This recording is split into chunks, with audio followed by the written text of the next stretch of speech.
About this. Hey, my goodness, it is Sox Populi 161. 161 of them. Yeah, well, the first of the off season. Season's over. We thought this might be a post-game podcast, but then that would require us to sort of talk about the game that was just played, and I don't think anyone wants it. I don't think people who went to the game.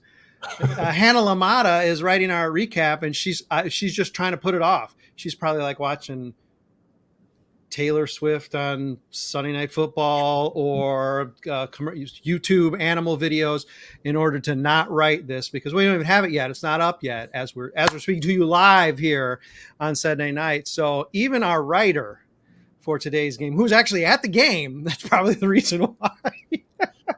It's called White Sox Toxicity. And she is probably more likely on her way to the hospital than trying to write a story about a 2-1, 11 inning, whatever the heck it was. Lost to the San Diego Padres. Sweep! Your dummy host. Oh, yeah, Brett Ballantini. That's me. I'll name myself. This dummy said the White Sox are going to win 2 of 3 because in typical fashion, they'd like get some kind of weird hopes up for the lowest intelligence quotient of the fan base. But then he couldn't even do that. Sweep, completely heartless, careless, effortless. No need to go over too many numbers, except of course officially 61 and 101. That's a 377 winning percentage. They do go down that low. You can have a winning percentage that low.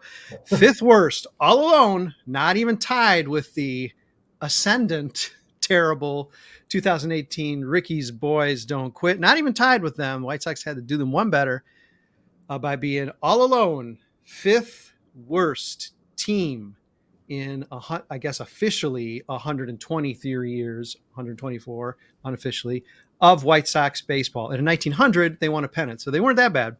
So in 124 years, the 5th worst team ever. They gave up 200 more runs than they scored this year. Yes, they call that a run differential, minus 200.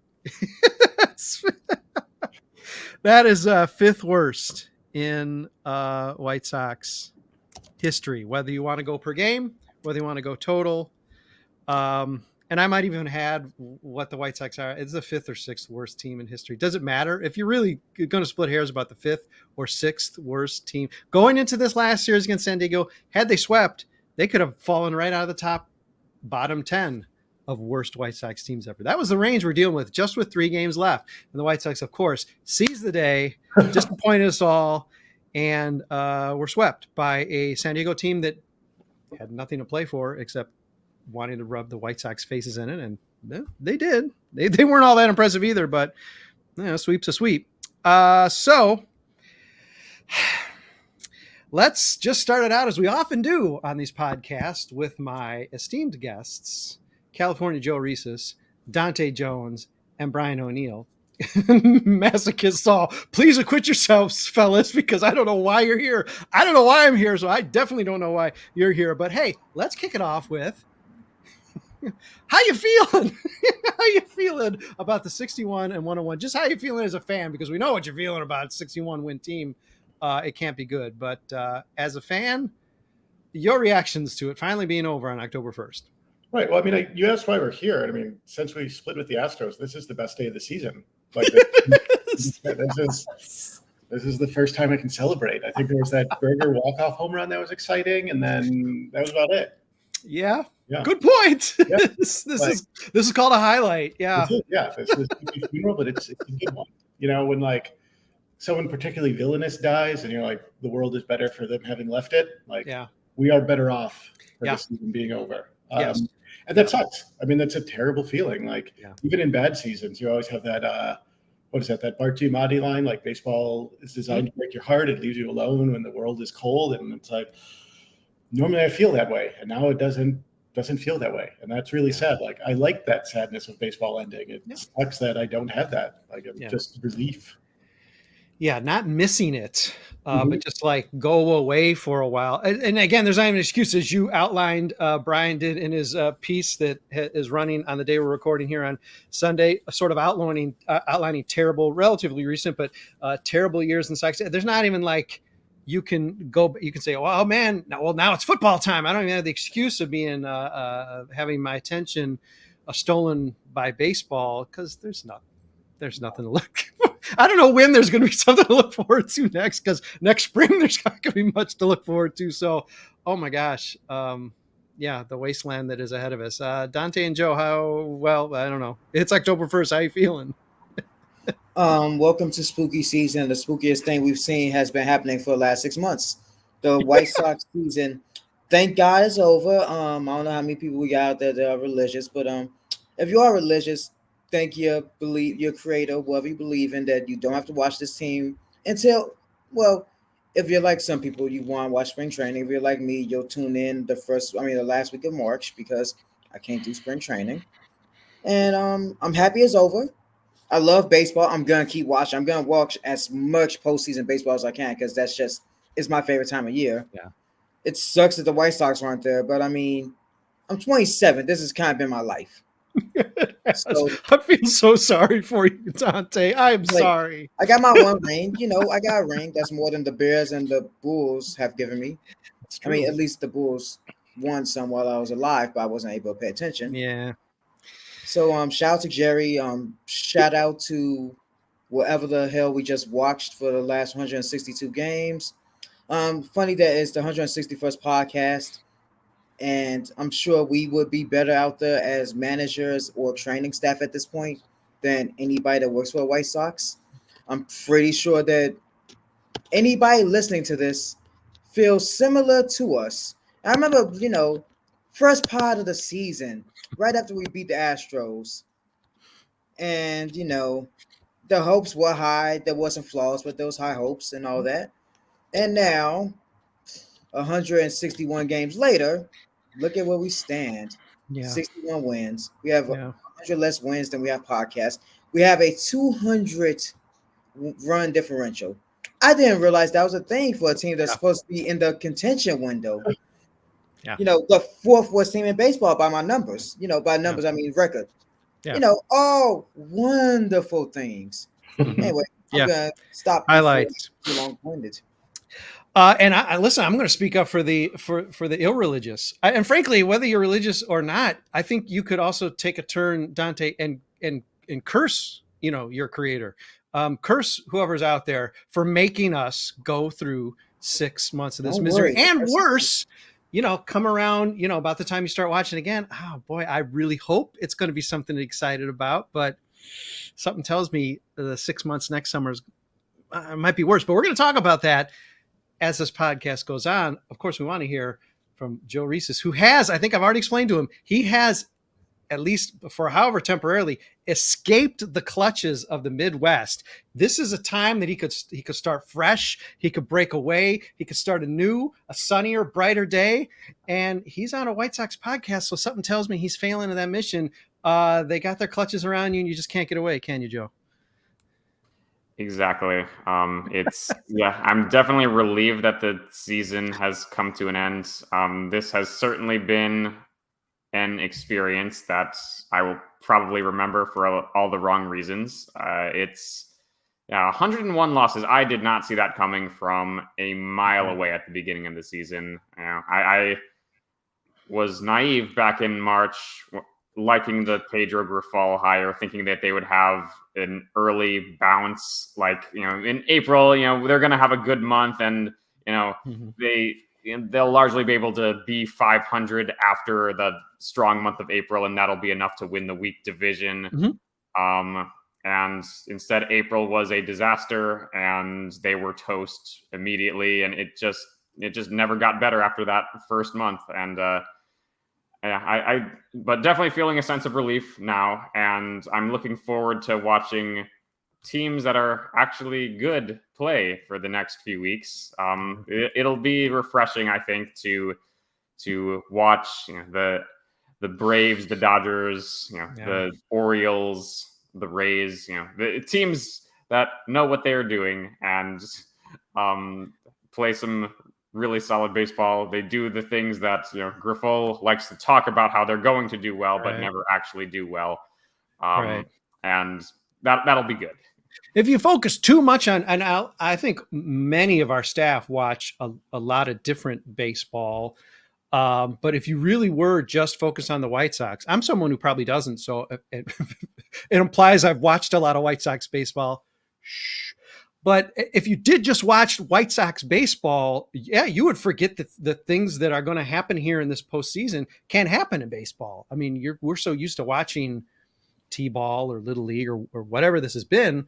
And that no insult. Sorry, T-ballers. Sorry, Little Leaguers. Not trying to insult you. You're probably playing more solid fundamental baseball than the White Sox. Okay, Joe, I'm going to come right back at you because if I recall, this spring we had a cool column type of piece from you. I might even be getting confused. Maybe even you did this last year. I don't know.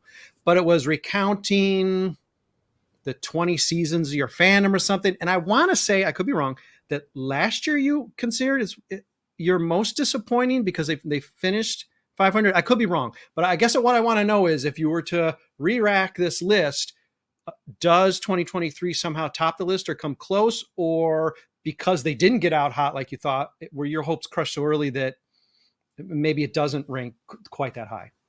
That's a great question. 2023 is my 21st favorite season out of 21. Yeah. All right. It beats 2022. Yes. Yeah, spoiler alert. Don't want to ruin anything for any readers this offseason who are waiting for the update. But yeah, well, there's your preview. We'll see if Joe changes his mind. Okay, on this note, because I think Joe's already alluded to 101 losses not being on the radar. Our last podcast a few days ago, Malachi had said in apparently his extremely wide his vision of the season being apparently so wide, it was like 40 wins to 120 wins, because he said he wasn't, as shocked, I guess, as the rest of us, that he saw this as a possible variance, maybe on the very edge of what logic would dictate for this team. I'm not sure many of us feel that way. So I'm going to throw that question back at all of you. I'll go back to Brian to start. When you went into the season and we all had our prediction podcast, we're going to have that story or review predictions, and I really don't know how anybody's going to turn out.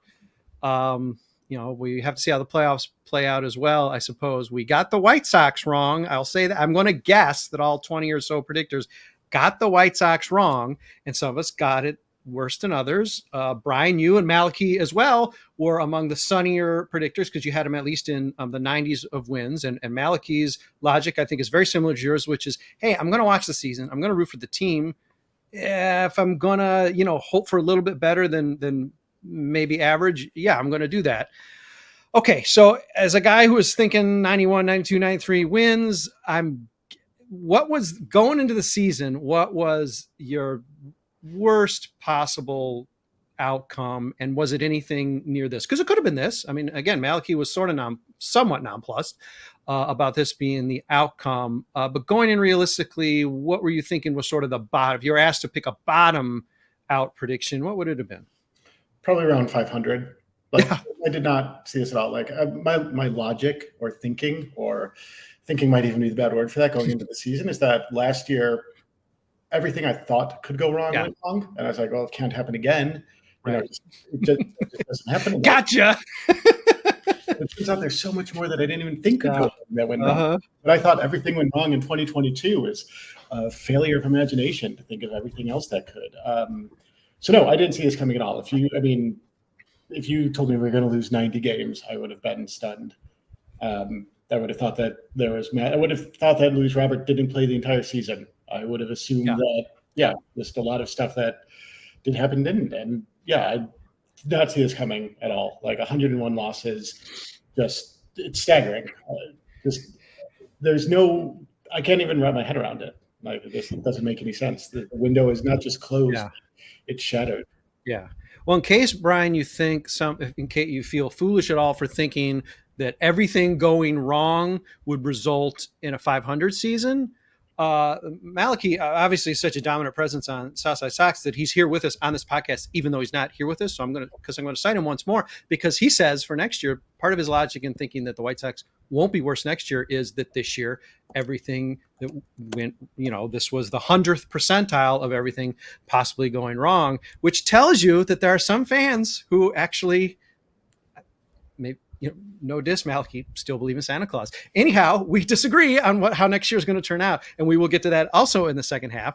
But let's swing around to Dante going in the season, because I think you had them maybe not winning it, but I think you had them as a wild card, perhaps. Again, I'm not trying to depants anybody here. I'm just trying to get a feel for going in. You had some playoffs. Yeah, some decent hopes. So swing it the other way. Worst case, was it anything near what we ended up getting served to us? Jesus Christ, no, it wasn't the worst. Like, this is way worse than I expected. Worst case scenario, I thought everyone gets hurt, they win 70 games. Sure, right. And right. Like, this team has too many dudes that are good at baseball to be this bad. Like, it's kind of why I've been saying, like, I've talked about the Bears. I talk about other sports all the time. That's what I've been saying about the Bears, for example. The Bears have too many dudes that should be solid players for me to be like, well, it's the players' fault. Same with the White Sox. The organizations across Chicago, except for seemingly the ones on the north side, who, they, like, besides that team, though, it seems that Chicago teams don't care about developing players. So my joke about the Bears has been, people want to trade Justin Fields, even though he just threw 4 touchdowns. But this is an Bears podcast, so I will continue on with my point. All right. I say don't trade Justin Fields. I say trade Justin Fields not because he's bad, but because the Bears don't need anybody that's not a veteran. So my logic is the White Sox don't need anybody that's not a veteran at this point. If they're not going to develop people, and me and you have talked about in the Slack, they're not going to sign adults because they're stupid. They're idiots. I don't know, like, Chris Getz is going to have to show a lot to me before I believe in him. But in reality, they should sign only adults. Like, I want to see big contracts, and we're not going to see it because it's the White Sox. And the issue is adults are the ones that make it so that your team can go through the hard times, the rough times. Maybe instead of going 61 and 101, you go get Cody Bellinger, like I screamed from the mountaintops for months on end. And maybe that's another bet. Maybe you actually go spend on one of the shortstops and move Tim to second. And that's another bet. But guess what? They didn't. They decided to get Andrew Benintendi, fine season, I guess, whatever. And then the dude we don't even talk about because of how much of a piece of shit he is. Thanks, White Sox, for trying to give out his jerseys. We know you're not going to sell them. So congrats on that one. And this team just continues to be a rotten piece of trash. Like, that's all it is at this point. Yeah, they had 2021. I was there for game 3 in 2021. It was the most fun I've had at a White Sox game ever. The fact that I didn't get more years of that, but instead I got disappointment after disappointment after disappointment. 2023 going to games and just throwing up middle fingers at the crowd. I went to more Cubs games than White Sox games. I don't love the Cubs like I love the White Sox. I don't even love the Cubs at all.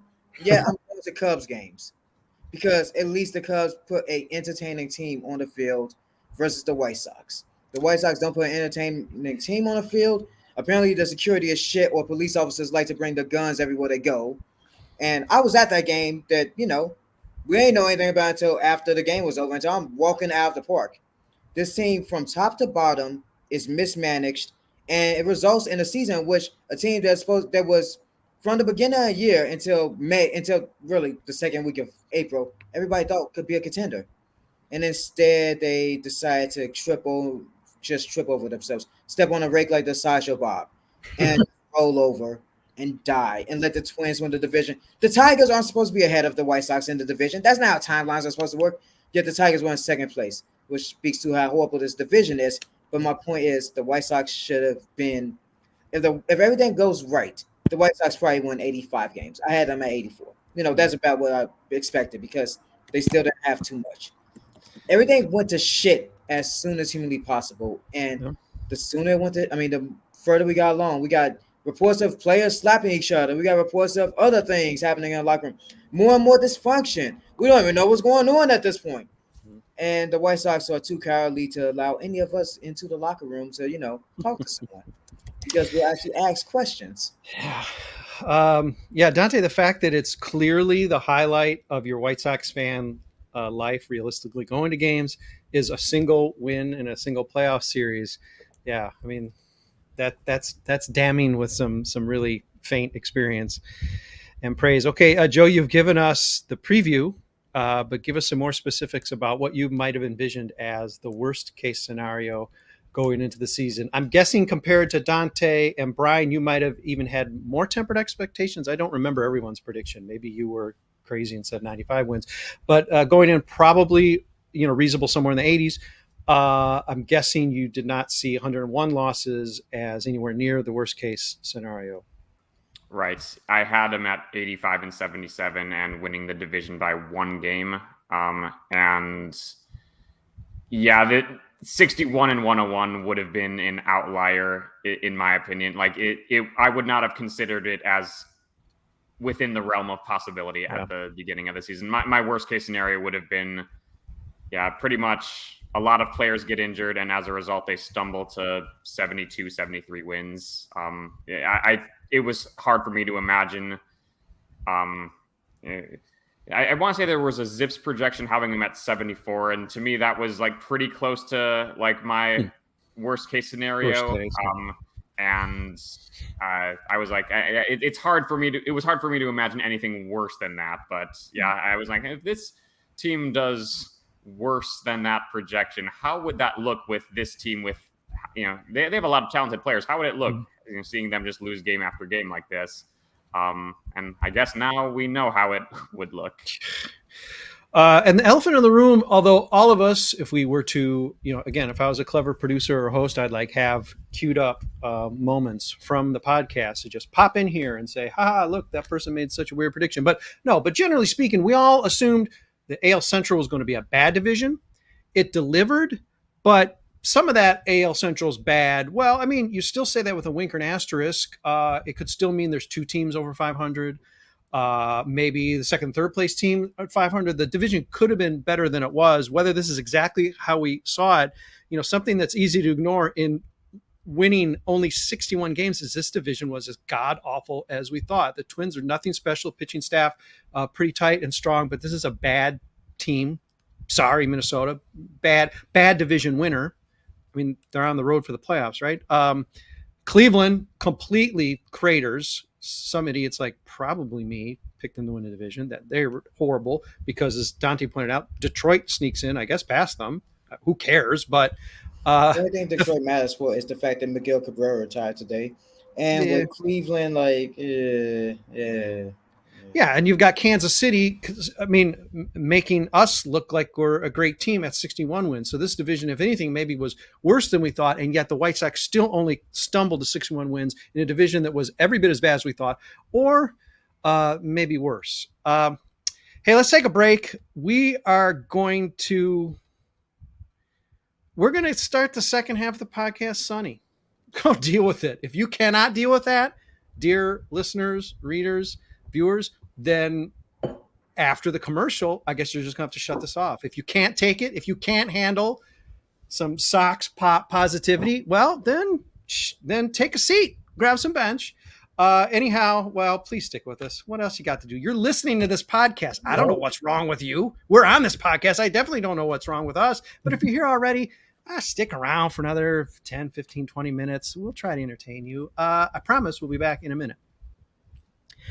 White Sox fans, Sox Populi is derived from Latin. We're Sox Pop 161. Our first podcast of the offseason. We'll have more. Again, I'm not sure why, but we will have more, I promise. We'll probably have a bunch more. Maybe more than we had during the regular season, because boy, it got to be a drag doing podcasts talking about how terrible this team was. Is there any chance they can catch up? How have they embarrassed us, recently, or how will they embarrass us?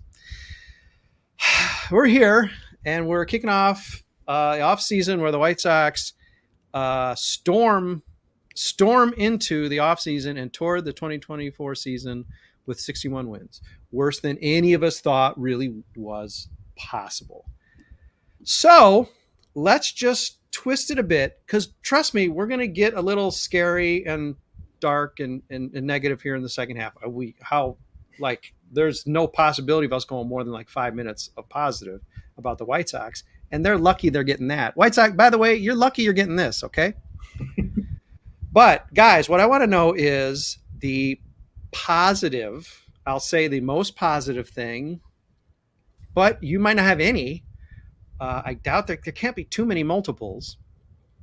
The positive that you take away from this season, and technically, yeah, it could be that Han got canned or whatever. I guess that counts, but maybe a true positive. I think there are a couple, even though it seems so bleak and so dark.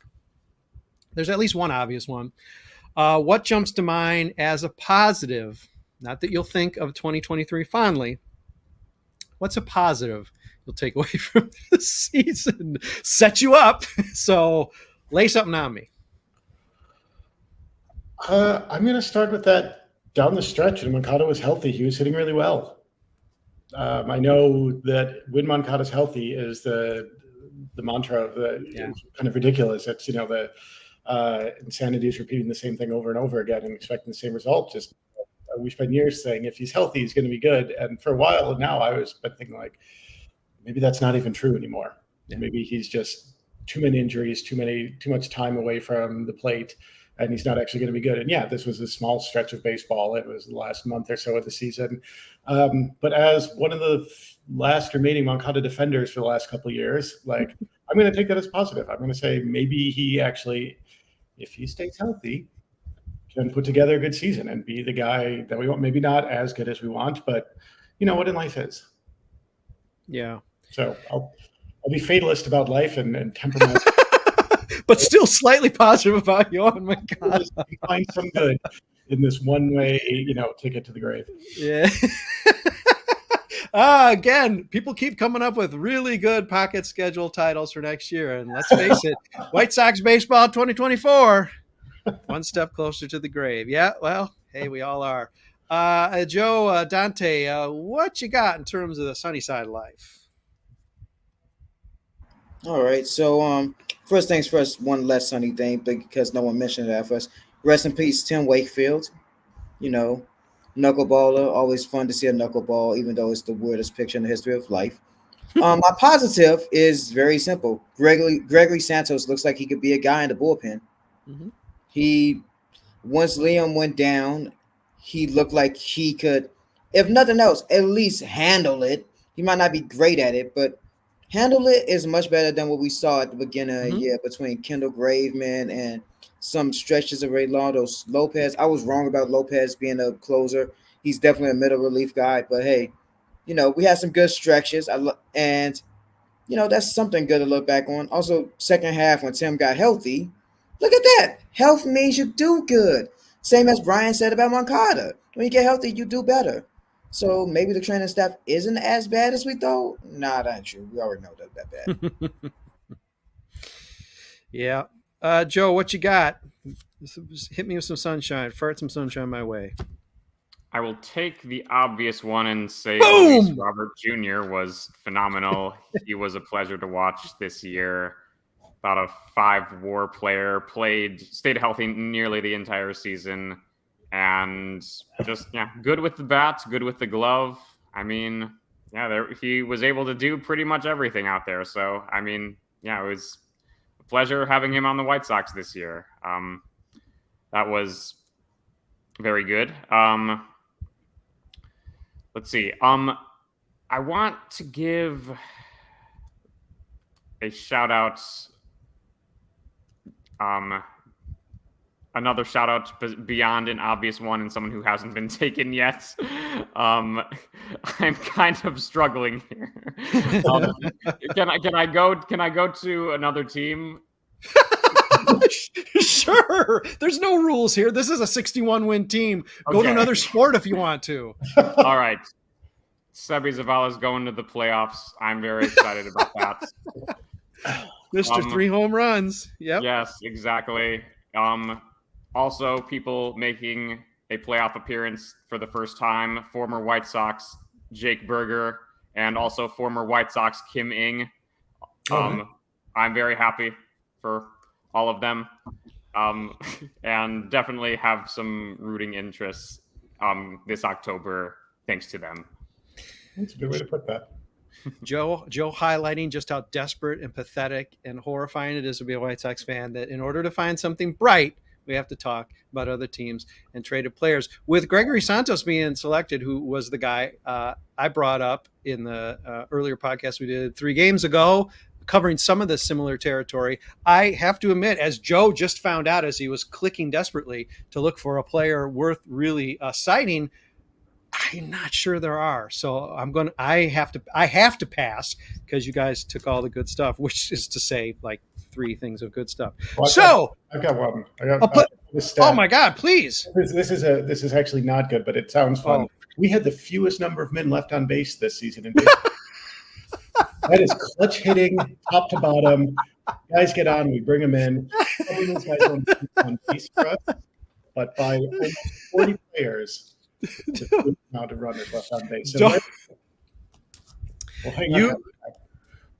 you analysts don't dig into that at all. Just let it lie. Brian, listen, Brian's a smart guy. He told you that fact. Do not investigate it. It's true. It's a positive, and we're holding on to it. Wow, this really got sunny. I like it. Thank you for inserting that, because it is so absolutely true. Okay, well, we spent our 5 minutes on the positive, so let's get a little ugly again, or maybe not. I was surprised in this segment 3 days ago that not everybody thought the White Sox thought the truth. They were acknowledging the truth that the White Sox will be worse next year than this year. So it is time for that part of the podcast where we actually prematurely, because of course we'll be talking about this all off season. What else is there going to be to talk about? Free agent acquisitions? No. Goofy front office hires? Probably, but we'll still have to squeeze in something about, like how this team going to do next year. So knowing that the personnel could change, I'm not sure how it's going to change in a good way. So let's just assume that's going to skew negative, but I don't know. Maybe they'll get Manny Machado like 3-4 years too late. Where is he going to play though? He plays third base. Where is he going to play? Give me an idea about what you see. In fact, I'm going to want a pinpoint early prediction. I do want to know. Let's pick losses, because it's going to be the bigger number. I don't think anybody's going to get that crazy. Give me the number of losses next year. I was wrong.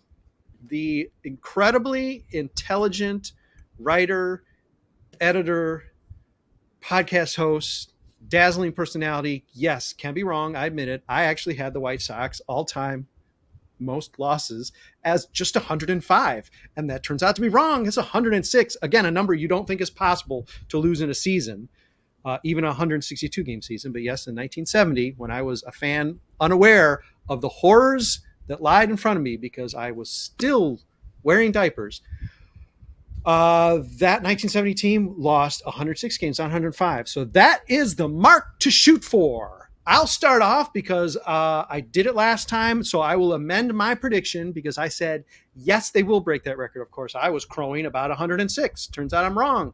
Go figure. First time this year. But I'm going to say, yes, they will still break that record, and I have just amended it to 107. The White Sox will lose 107 games next year. So all of you, please tell me, there's a lot of room for them to be better. There's only 6 to 10 games maybe of them to be worse. There's a lot more room to be better. So what side are you lining up on? How are the White Sox looking? Extremely early, top of the postseason, top of the offseason prediction for losses in 2024 for the Chicago White Sox. I don't think I can emotionally handle predicting 107 losses like that. I mean, the A's lost 112 games, and their plan going in was to actively turn the city against them. Yes. It is so hard to lose that many games. And I know KC lost 106, but they were also trying. I don't know. I mean, yeah, I don't have a really good reason for saying that you're wrong. I mean, I think what really summed up the offseason for me, even after firing, Hahn and Kenny, is Reinsdorf laughing and saying, like, of course we're not getting Ohtani. And it was like, yeah, I knew we weren't going to, but for him to just be like, we're not going to get a good player, like, is so insulting and so maddening, and like just left me sputtering in rage. So yeah, like, they're not rebuilding, but they're not going to sign the people that they need to do a quick turnaround. You could sign Blake Snell, you could sign Cody Bellinger, you could open the bank and be like, we're not going to rebuild. We're going to use our handful, 5 or 6 good players and build a quick team around them, like the Marlins in 2003 or something like that. But we know they're not going to do that. So I'm optimistic. I'm going to say 90 losses. And I need even more shocking than the 90 loss prediction. I am going to have to highlight Brian O'Neill in stating that the White Sox are going to build around or rally around their 5 or 6 good players. And I will, in a future podcast, challenge him to name those 5 or 6 players to me. Dante or Joe, what is your loss prediction for next year? I'm guessing it's going to be sunnier than Brian and perhaps less dour than mine. But hey, where do you fall?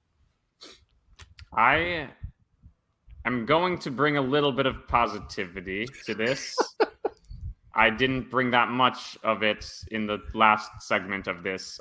They will improve by 3 whole games. Okay. So 98 losses is where I am. And yeah, that explanation by Brian, by the way, yeah, that's just peak Reinsdorf right there. Not willing to rebuild, not willing to actually spend big time money for good players. Just kind of mediocre moves that have low ceilings for the most part. That sounds like this owner to me. Yeah. And let's point out that even though it's sort of like reverse tampering, it's still tampering. You're not supposed to do that. You absolutely cannot do that. Reinsdorf does what he wants, right? He always has. But yeah, you can, I mean, saying you're not going to sign a player, does affect a market, I guess probably in a worse way than saying, oh yeah, we are definitely going to throw $1 billion at the guy. So yeah. So not only does he offend the entire fan base with his, what are you guys thinking?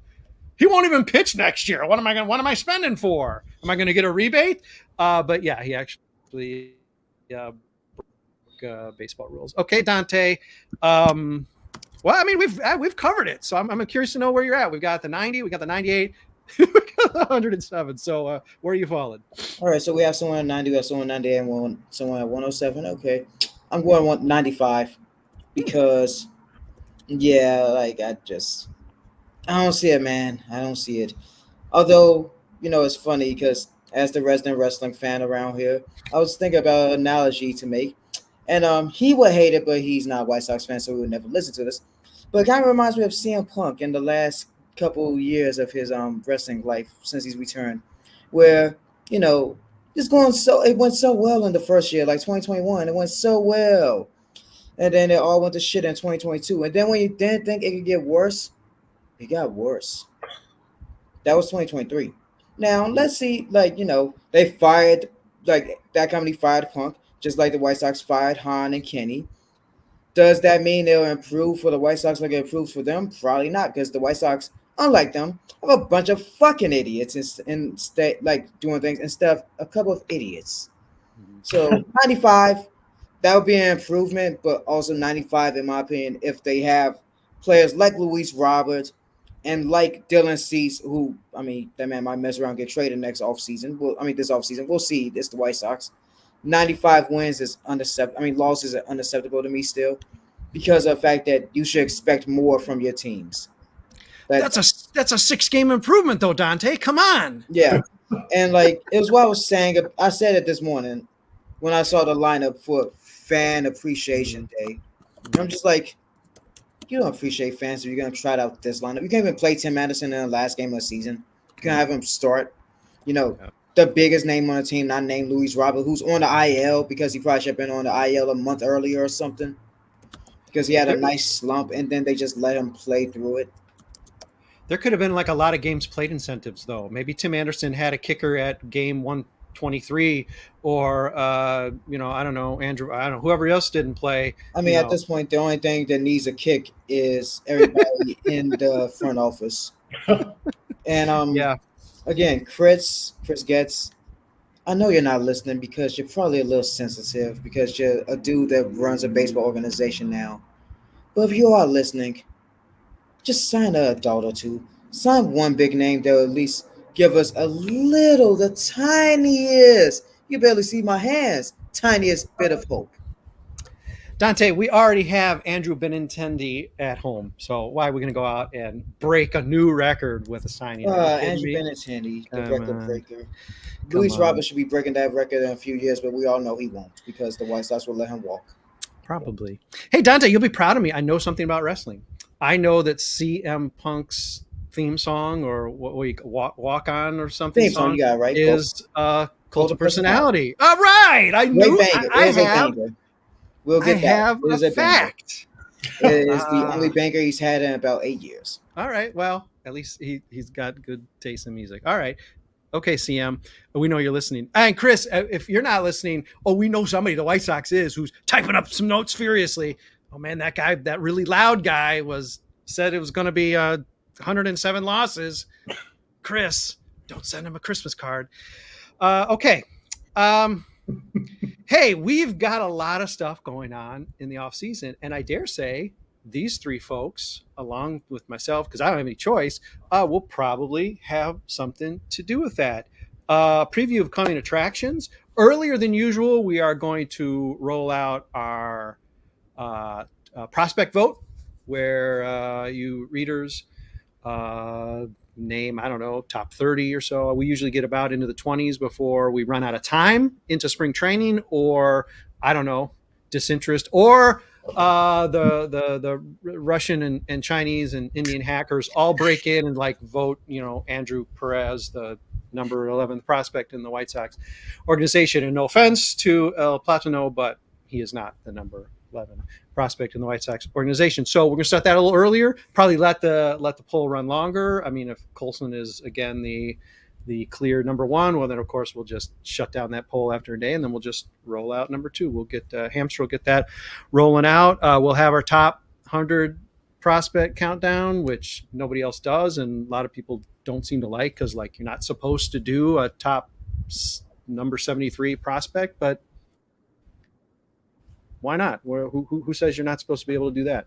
Some of these guys, as I say many times, this might be some of the only articles they have written about them in their professional career.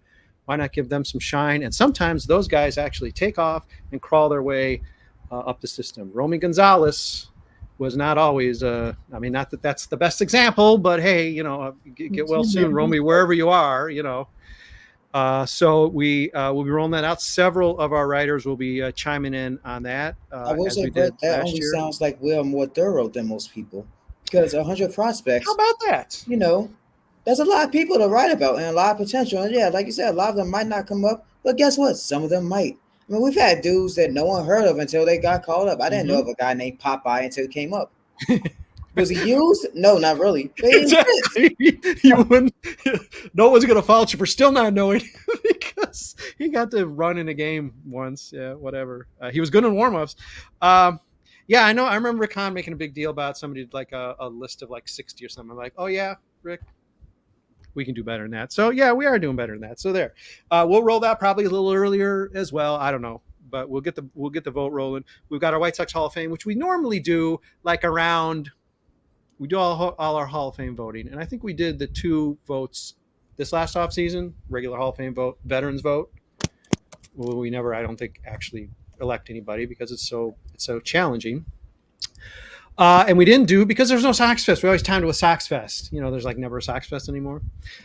So we didn't do our White Sox Hall of Fame. We haven't done it yet. We will do it in the off season. We'll do it probably relatively soon, maybe before winter meetings, certainly before things start really rolling.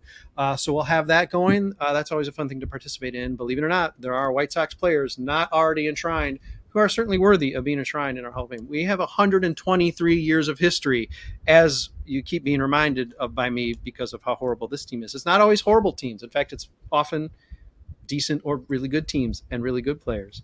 We'll be doing a lot of history podcast stuff, including special, I think, 2-parter podcast distinctly different, but a two-parter podcast centered around the last playoff victory the White Sox have had. Believe me, it's not like last century. You'd think, oh my God, we're going to talk about a game from 1991 or something. No, it actually is relatively recent. And we'll be devoting some time to that because, well, darkness ahead. I don't think they're going to have a playoff win next year. And so let's just try to celebrate the one, even though it's just a 2-year anniversary. Another thing we're going to do for the first time, I believe Mitch Ransdell, our resident artist on staff, is going to actually contribute here as well. I think we are going to name, we've never done this before. I don't think we've really done this. Name each level's minors MVP. There's some obvious choices. I believe Tim Elko is going to be an MVP for one of the teams. He could probably be an MVP for at least a couple, but he'll be an MVP in one of the teams. We won't let anything else out of the bag, but hey, the guy clouded like 800 home runs. I believe he finished tied for the home run lead in a league he stopped playing in June. That's pretty cool. I think you deserve MVP consideration and a sketch as well from Mitch. So what the heck? So that's something he, I think, has agreed. If not, I've just committed him to it. So Mitch, sorry, you got like 5 sketches in the future. Don't worry, we'll get you a really good photo. One of Selena's photos. We'll get you one of her photos, and you'll be able to work off of that for a cool sketch. So that'll be something fun. We'll do that probably not immediately because I think his hand needs a little bit of a break. He's done 6 months worth of MVPs, even though pretty much never was there a worthy MVP for the White Sox each week, but he kept drawing them. Luis Robert and Dylan Cease over and over and over again, and God bless him for that. So that's a preview of some upcoming stuff. We'll have regular podcasts as well where we reminisce about the good old days of not losing 101 games and so forth. And I hope that these 3 guests will join me in some of those. We'll try to probably roll something out probably every week or so. Not sure what the other podcasts will do. I know Crystal's got some visiting dugout stuff that she has in mind. I'm not sure even what it is. Probably when the White Sox make a big signing, maybe she'll do a podcast with that player's, former team. Like when they get Cody Bellinger a year too late. Because if Cody Bellinger, sorry, Dante, Cody Bellinger comes to the White Sox, it's over. Now. It's over. So it's over. If that recession, that recession is coming. Yeah. He's going to go back to being mediocre. Yeah. Or there's someone else to sign him. He'll be good again because it's the White Sox. They can have good things. So for argument's sake, Crystal might talk to somebody at the Cubs and say, hey, tell me about this guy who's going to come here and disappoint. Or trade. The same goes for a trade. Well, obviously we'll have a lot of coverage at winter meetings. We'll do all the stuff you're used to us. We're going to throw a couple new wrinkles out and stuff that we're not doing this offseason. Well, we're just not going to tell you about, and maybe you won't even miss it. So see what I did there. But we will continue to roll out stuff. We continue to cover. We cover 365 days a year, and God help me, I don't know why I signed on and agreed to that, but yes, that's what we do every day. New content. Of course, the history stuff is always out there, but we'll have some other kind of story. Arizona Fall League, California Joe Resis is going to be covering one day of those as well. I don't know how we're going to make those into articles, but hey, White Sox do have some players in the Arizona Fall League, so maybe they will impress. Maybe Colson Montgomery will be the MVP of the Arizona Fall League. That would be awesome. We'd be really excited to cover that for you for the 6 weeks or so. We'll be doing that. So Joe, again, you're committed, whether you agree to or not. Yeah, you're committed to one day. In fact, you'll be kicking it off for us this week, I believe. I think the timing falls where you get to kick off AFL coverage for us on Southside Sox. But that's preview of coming attractions. I'm sure that was very compelling. But at the same time, would you really rather have us just drone on about a 101 loss team, or the fact that they're going to lose 107 next year? I don't think you want us to. And plus, there's time for that. We have a lot of other podcasts all off season where we'll probably be talking about some derivative of what we talked about today, because, well, what else is there to talk about? They're not signing Shohei Ohtani. They're not even going to be in the bidding. So, well, I don't know how you're going to do a White Sox there. Believe me or not, it's not just for shock value why I think you're going to lose 107 games next year. So prove me wrong, Chris Getz. I think that they should lose a draft pick for the Shohei thing. I'm not even going to lie to you. As you said, you're not allowed to do that. If you're going to slap us in the face, at least do it behind closed doors and not in front of all of us while trying to introduce Chris Getz as this godsend. Mm-hmm. It's a godsend. Woo, boy. If this season didn't make you less religious, phrasing like that will. Well, we'll see. I guess there's only guys, there's only one direction to go from here, right? Maybe according to you. three of you feel. Yeah, exactly. Yeah. Don't get too close to any of those teams you choose as your pets this offseason, because I want you all back with me next year and through the offseason. California Joe and Dante, Brian, thank you for being with me here. Thanks to all of you for listening, hanging out. For whatever reason, here's a nice thing. I challenge all of my guests. Why are you here? And sometimes they have to answer. You don't have to answer. You don't have to leave a comment. Yeah, this is why I listen. You can just do it. Nobody has to know. Don't tell your wife. Don't tell any significant others. Don't tell your father. Don't tell your siblings. That's embarrassing stuff. I don't tell anybody I do this. You think anybody knows I do this? Come on. They think I retired from sports writing like in, I don't know, 2021 or 2012 or something. So, okay, it's clandestine. Brett Ballantini here hosting. This wraps up number 161, 162. I'm sure right around the corner. We've got some history to do real soon. So hang with us. There'll be new stuff popping up in that player. And chances are Mr. Brian O'Neill or Mr. Dante Jones or Mr. Super Joe Resis. We call him California Joe sometimes as well. It's interchangeable at this point. There's no Sox math anymore. Or I don't know. Is there Sox math, Joe? They still do Sox math? Probably. Do we even bother? Do we even bother? Haven't they retired it and just called it the Joe Resis game, and they don't? It's like optional. I've been as far as I know, they're still doing it. I haven't really paid close attention to it though recently. Yeah. They should come on, retire it, guys. But anyway, whether he's Super Joe, California Joe, whatever, he'll be on podcast with us this offseason as well. And now that he's got all of his special StreamYard technology all ironed out. Okay. Thanks everybody for listening. We'll be back at you sooner than you are ready. Thanks, Brian, Dante, and Joe. We'll be back at you. Hang with us. I don't know what we're going to talk about, but your guess is as good as mine. Tune in, see what we will talk about.